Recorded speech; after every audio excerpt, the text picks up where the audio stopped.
All right, now I wanted to move on to like a little bit of skin health. When when when when men shave our faces and when women shave their legs, you guys are familiar with shave burn. You guys are familiar with that, I'm sure. Men get it too when they shave too much. We get that burning sensation. Sometimes we get little bumps, little red bumps all over because of just shaving too much or shaving too rough, or and there's a way to get rid of that as well. What I recommend and what I use myself when I get that burning sensation, is just olive oil. 100% olive oil. You can use olive oil when you get that razor burn. When you get that razor burn, some people try to use other things, creams and stuff like that. But the cheapest, most effective route to go is just getting like $1.50 bottle of olive oil. If you can get the cheaper brands out there, and that would last you for months if you just dab it on your face and rub it in a little bit every time you get the shave burn, and that'll take it away. That'll take the shave burn away because that oil moisturizes the skin and it takes it away. It's all natural too. Olive oil, 100% natural olive oil. So doesn't it's completely safe for the body. You're not putting any chemicals in your skin or in your body that you don't want. That really helps a lot though with razor burn, and women can use it too on their legs.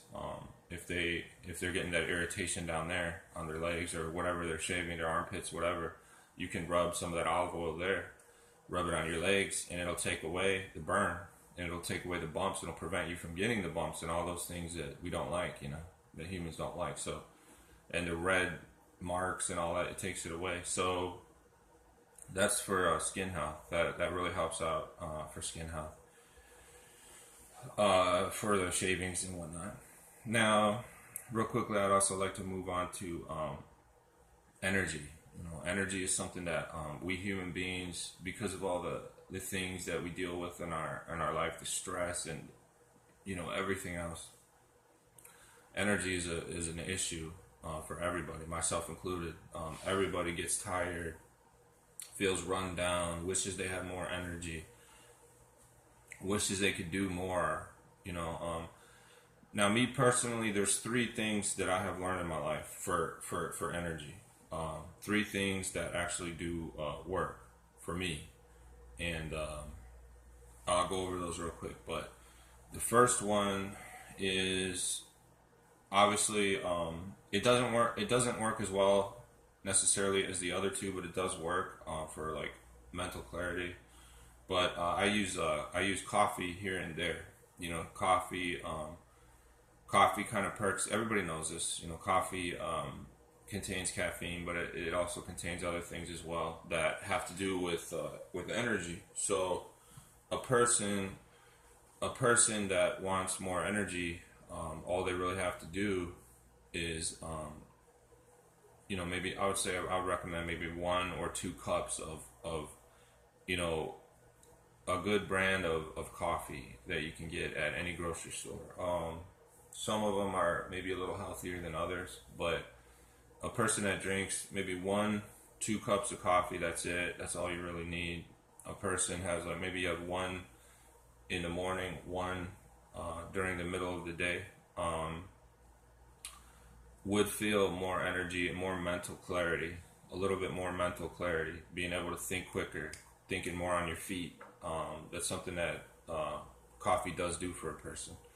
So that's one thing that a person can do, is drink coffee. Now, the next two work even better for energy, but you can combine all three of these into your daily routine, and you'll have more energy this way. So let's see. So we did the coffee. Now the next one is tea. Me personally, I prefer tea that has also ginseng in it. Because that's another energy booster. But tea also naturally by itself has flavonoids, things like that, things that are important for the body. But I've never, so far, I have to say, the next two things that I'm talking about here, I've never seen anything be able to give me more energy than these. Tea works very well for energy. Very well for energy. 1 cup of tea, 1 or 2 cups of tea. Now, when I say tea, It can be any kind of tea. It can be tea that you cook on the stove. It can be tea that you make with the packets and you just throw and you put it in the microwave real quick. It can be tea that comes in the gallon at the store, cold tea that you put in the fridge. As long as it's 100% natural tea, just like with the coffee, 100% natural, you will experience more energy throughout the day. I mean, this is a proven fact. I've done it myself. I've tested it myself. When I don't drink the tea, I have less energy. When I drink the tea, I have more energy. And I would say it's even more powerful than coffee when it comes to energy. Absolutely. I've noticed that tea seems to be better for when we're talking about energy.